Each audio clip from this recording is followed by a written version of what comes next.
A big thanks to MPB for sponsoring today's video. There are times when I go out with my camera and I struggle to get into a creative zone.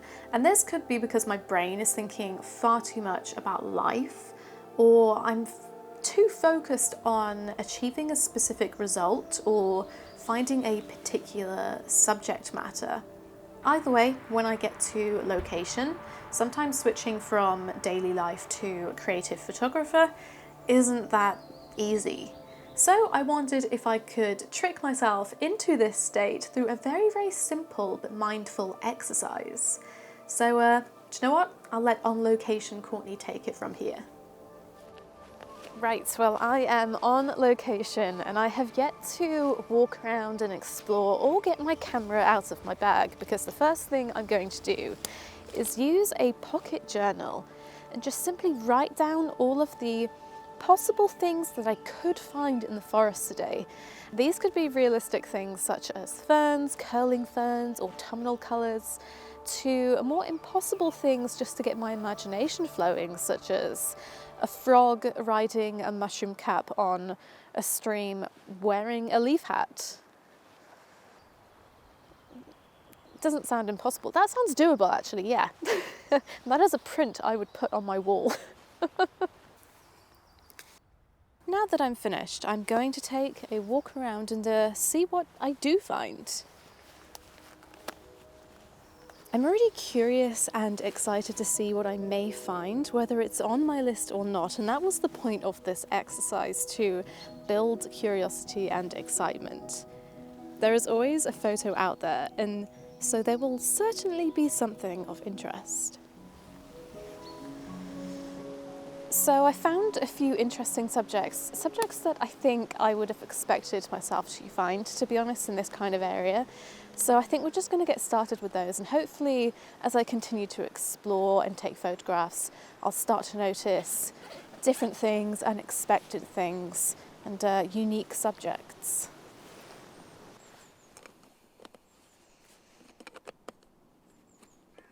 Please tell me that some of you have lens hood issues as well. Anyway, naturally I spotted a fungus or two, so I'm going to start with those just because it is possible that the first one at least could disappear any time during this shoot.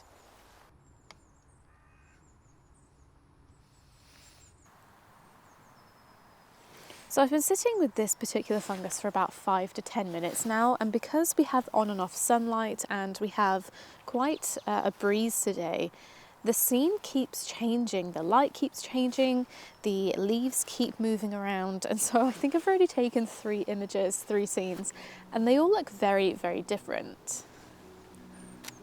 So this is the first image that I took, and it was kind of a test shot. I don't know if I really got the composition right, but we had this leaf that was half concealing this fungus, and I really, really liked how this looked.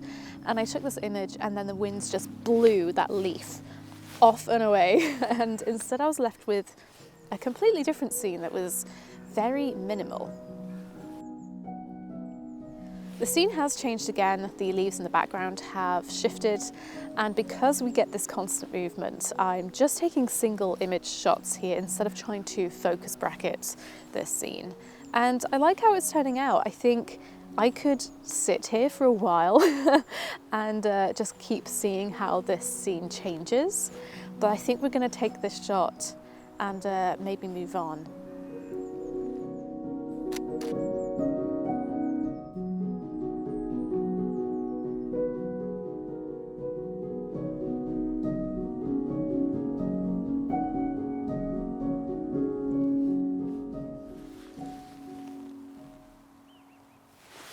There's quite a few rotting branches over in this pile, and a huge amount of, I think these are oysterling funguses, and so this branch in particular is just absolutely covered, and so I'm trying to just pick out 1 or 2 to take an image of. It's quite overwhelming. I think I like these ones here.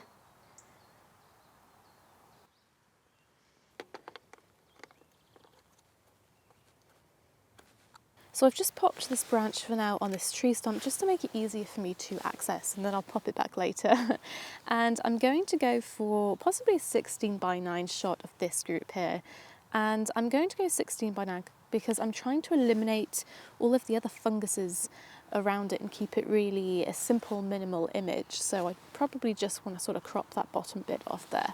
Otherwise, we have the sun coming in from the right at the moment, so I'm going to focus bracket this scene to get all of this detail and texture in, but I just need to make sure that there's going to be no inconsistencies in terms of, highlights and the shadows as the sun shifts, so I just need to be really mindful of that. In my experience of focus bracketing small scenes like this, overlapping the focus is necessary to make sure I don't get soft spots throughout the image. So I'm using a narrow step width, and because there is actually a lot of detail from the texture of the wood to the fungi themselves, I will need to take quite a few images to get the focus from here to here, and so I'm setting my camera up to take 100 images, which is a lot, but it's likely the majority of them will end up in the final result.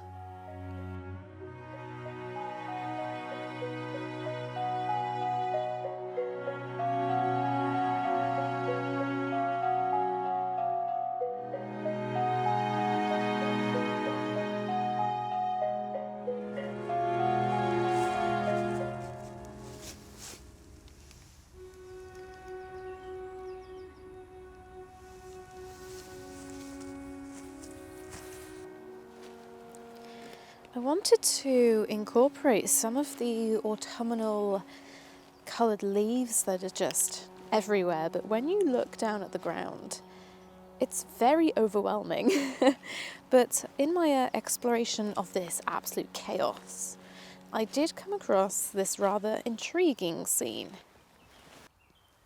It's quite simply a rolled up leaf that's become caught in between this gap in this broken tree trunk, but I quite like that splash of colour, so I think this will be a nice simple image, and I could probably do this handheld.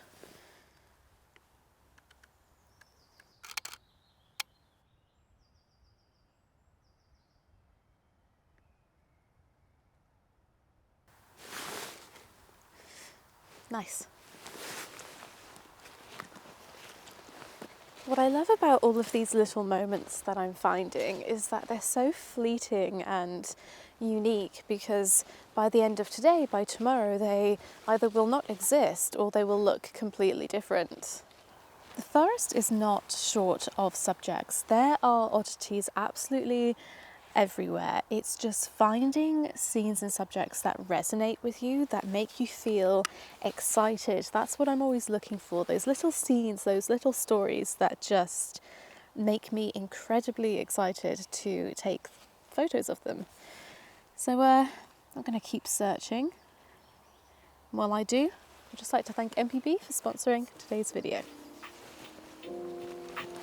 As the largest online platform for buying, selling and trading in used video and photo kit, MPB make it easy to find high quality equipment at affordable prices.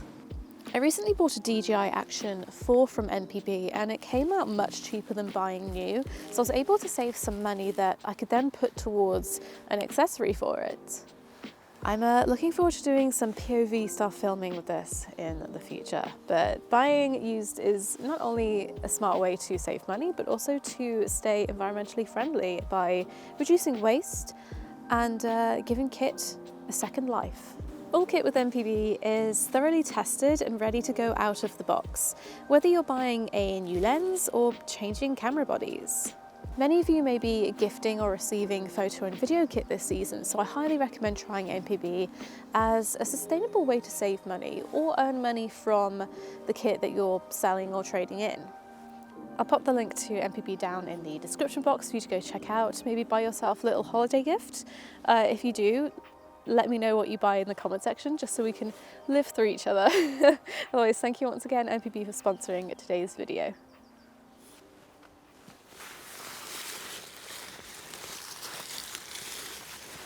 Digging around the ground like a forest goblin again, but this is where you find all the really interesting weird stuff. Like all of this disco fungus just coating this rotting bit of wood. Look at that, that's incredible. There's so much of it. There was one scene in particular that I wanted to try and photograph, however I was waiting for the right moment. And so I took some more time to photograph a few more oysterlings that I found growing and explored this fallen tree. It was a shame the sun had gone in here because I think the warm tones with the teals of this bark and moss would have looked amazing together, but I was also fascinated by all of the lines and curves I could see. And it kind of reminds me of cave painting, as though someone's kind of painted rivers into the wood of this tree.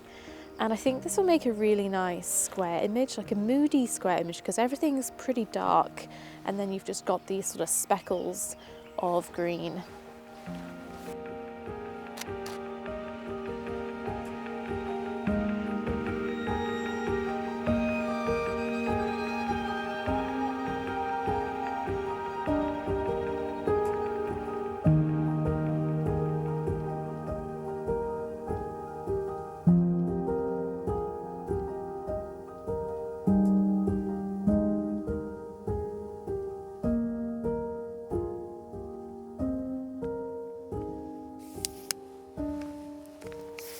Okay, the finale.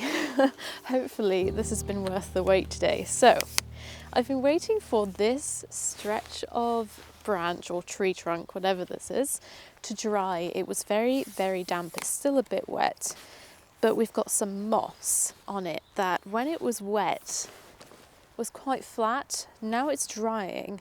It's not completely dry, but now it's drying. It's much more vibrant and stands out. Now I'm drawn to this very specific patch here because, in my opinion, it looks as though these two bits of moss are some kind of flying creature, a bird, a dragon, flying side by side together. And I thought that that would make a really, really nice shot. I mean, to anybody looking at this without this explanation will just see some moss on some wood. But I see dragons, and dragons are cool. I think this will look good as a square crop with our dragons in the bottom right corner, because I feel as though they're flying up towards sort of the top left, so I want to give them room to make that journey. But otherwise I think this could be a great shot. It may not translate very well, but we will see.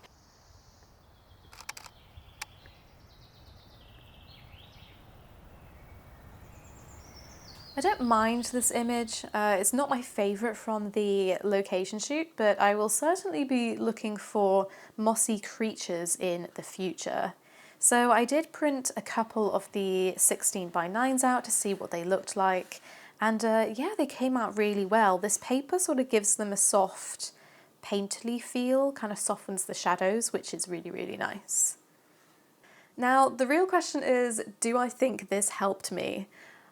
I would say yes. It may be a coincidence, but I think it certainly got me into a state of curiosity and excitement very, very quickly. And I was able to come across quite a few interesting subjects in this very, very small bit of forest, whether they made great photos in the end or not.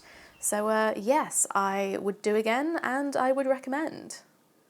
I would love to know your thoughts about today's video. Perhaps you have a routine that you do when you get to location to kind of get in the flow state, or perhaps you don't struggle to switch from daily life to creativity. Let me know in the comment section below, and thank you so much for watching today's video.